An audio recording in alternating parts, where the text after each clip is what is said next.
Alors là, c'est une vidéo qui risque d'être un petit peu longue, mais je vais faire bref quand même, pour vous parler de la représentation paramétrique d'une droite. Donc c'est destiné aux élèves de terminale en spémat. C'est pas tout le chapitre de géométrie dans l'espace, pas du tout, mais c'est juste ciblé sur la représentation paramétrique d'une droite, d'où le titre. Et en fait, c'est pas le cours, mais c'est des petites astuces et des différentes techniques pour résoudre tel ou tel problème. Et pour ça, je me suis basée sur les sujets de bac et sur les questions qui tombent vraiment régulièrement au bac. Alors, la représentation paramétrique d'une droite, bon, déjà, il faut connaître évidemment la définition. Donc, ça se présente comme ça, avec une accolade et avec 3 lignes. X égale x0 plus ta, etc. Alors, moi, j'ai appelé x0, y0, z0. C'est les coordonnées d'un point qui appartient à D. Okay, mais évidemment, ça change selon chaque droite. Et ABC, c'est les coordonnées du vecteur directeur à la droite. Alors, on y va. Donc, la première chose que vous devez faire, c'est savoir calculer la représentation paramétrique d'une droite. Donc, on vous donne 2 points, par exemple, et vous devez calculer la représentation paramétrique de la droite. La première chose à faire, c'est vous calculer le vecteur AB. Le vecteur AB, ça va être le vecteur directeur, donc le vecteur sur lequel s'appuie ma droite. Donc, on le calcule. Bon, j'ai remis la formule, mais c'est une formule que vous devez maîtriser depuis un petit moment. Et je trouve les coordonnées de mon vecteur directeur. OK. Ensuite, je prends un des 2 points. Voilà. Et après, j'écris mon équation. Donc, x, y, z. OK. Et donc là, xo. Donc ici, moi, c'est un point de ma droite. Donc, moi, j'ai choisi le point A. Donc, ça va donner 1. Plus, donc, t, ça ne bouge pas. Alors, j'ai mis t, mais ça peut être k, ça peut être s, ça peut être n'importe quoi. Et A, donc c'est les coordonnées de mon vecteur, donc moins 9, donc ça me fait plus moins 9t. Pour Y, ça me fait donc 2 plus 3t. Et pour Z, 3 moins 6t. Voilà, donc ça c'est assez facile à faire, calculer la représentation paramétrique d'une droite. On vous le demande très très souvent. Ensuite, si j'arrive à tourner la page. Oh. Pardon. Alors, ensuite, ce que vous devez faire, c'est vérifier, ce que vous devez savoir faire, pardon, vérifier qu'un point appartient à une droite. Donc, on vous donne la représentation paramétrique de la droite, on vous donne les coordonnées d'un point et on vous dit est-ce que M appartient à D. Du coup, pour ça, vous prenez l'équation de la droite et vous remplacez X, Y, Z par les coordonnées du point en question. Donc, ici, vous remplacez du coup X par 11, Y par 2 et Z par moins 7. Hop, on résout l'équation. Donc là, je l'ai déjà faite un petit peu. J'arrive à ça et du coup, je trouve que T égale 3, T égale 3 et T égale 3. Si vous trouvez la même valeur de T, vous pouvez conclure que M appartient bien à D. Si là, j'avais trouvé n'importe quoi, 2, 3 et 12, et là, évidemment, M n'appartient pas à D. Autre chose à savoir faire, c'est trouver l'intersection entre deux droites. Un peu long. On vous donne l'équation d'une droite, on vous donne l'équation de l'autre droite. Et là, il faut faire un système à 2 inconnus.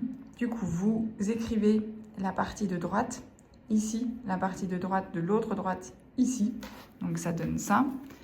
1 plus 2t égale 5 moins 2t'. 3 moins t égale moins 1 plus 3t'. Moins 1 plus 4t égale moins 5 plus 8t'. Je vais résoudre ces équations qui, oui, sont un petit peu longues.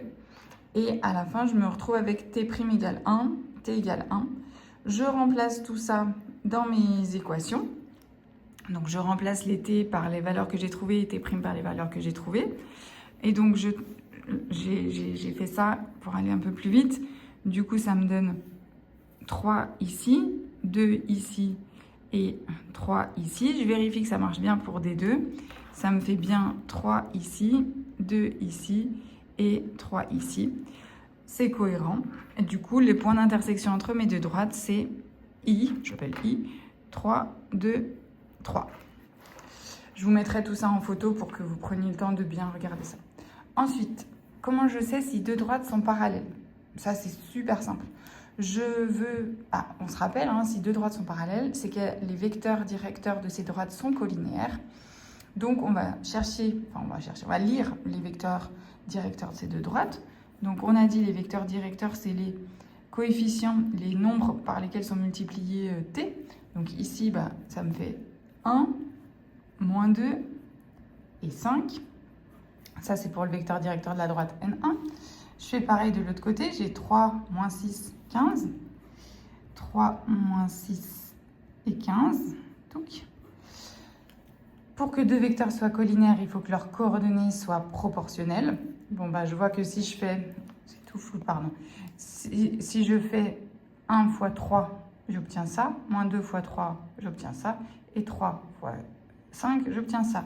Donc, je peux dire que 3n1 égale n2. Donc, les vecteurs sont collinaires. Et n1 et n2 sont collinaires. Du coup, j'en déduis que mes droites, que D1 est bien parallèle à D2.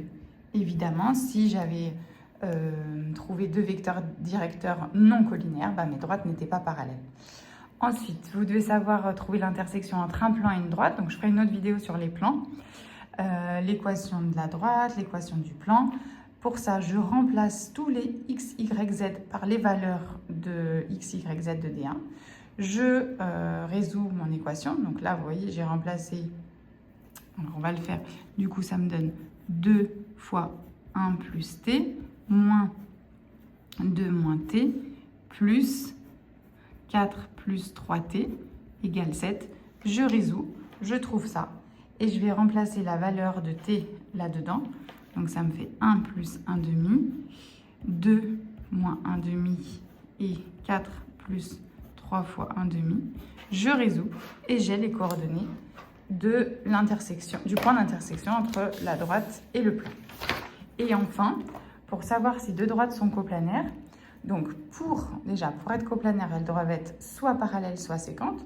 Donc déjà, je vais voir si elles sont parallèles, comme ce que j'ai fait au numéro 4. Donc on le fait vite fait, on trouve les coordonnées du vecteur directeur. Donc là, ça fait 1, moins 1 et 2. Je fais pareil pour N2, ça me fait 4, 4 et moins 6. Je n'ai pas à mettre de égal ici. Hop. Ici, contrairement à ce que j'ai fait avant, je vois qu'il n'y a aucun... c'est pas proportionnel, hein. 1 fois 4, ok, ça marche, mais ici, ça ne marche plus, et encore moins pour là. Donc, je ne peux pas trouver de facteur entre N1 et N2. Les vecteurs ne sont pas collinaires, les droites ne sont pas parallèles. Après, je vais vérifier si elles sont séquentes. Donc là, je vais faire comme je vous ai montré au petit 3. Et je trouve que ça marche. Donc là, j'en déduis que les droites sont séquentes. Et donc, ok, elles ne sont pas parallèles, mais elles sont séquentes, donc elles sont coplanaires.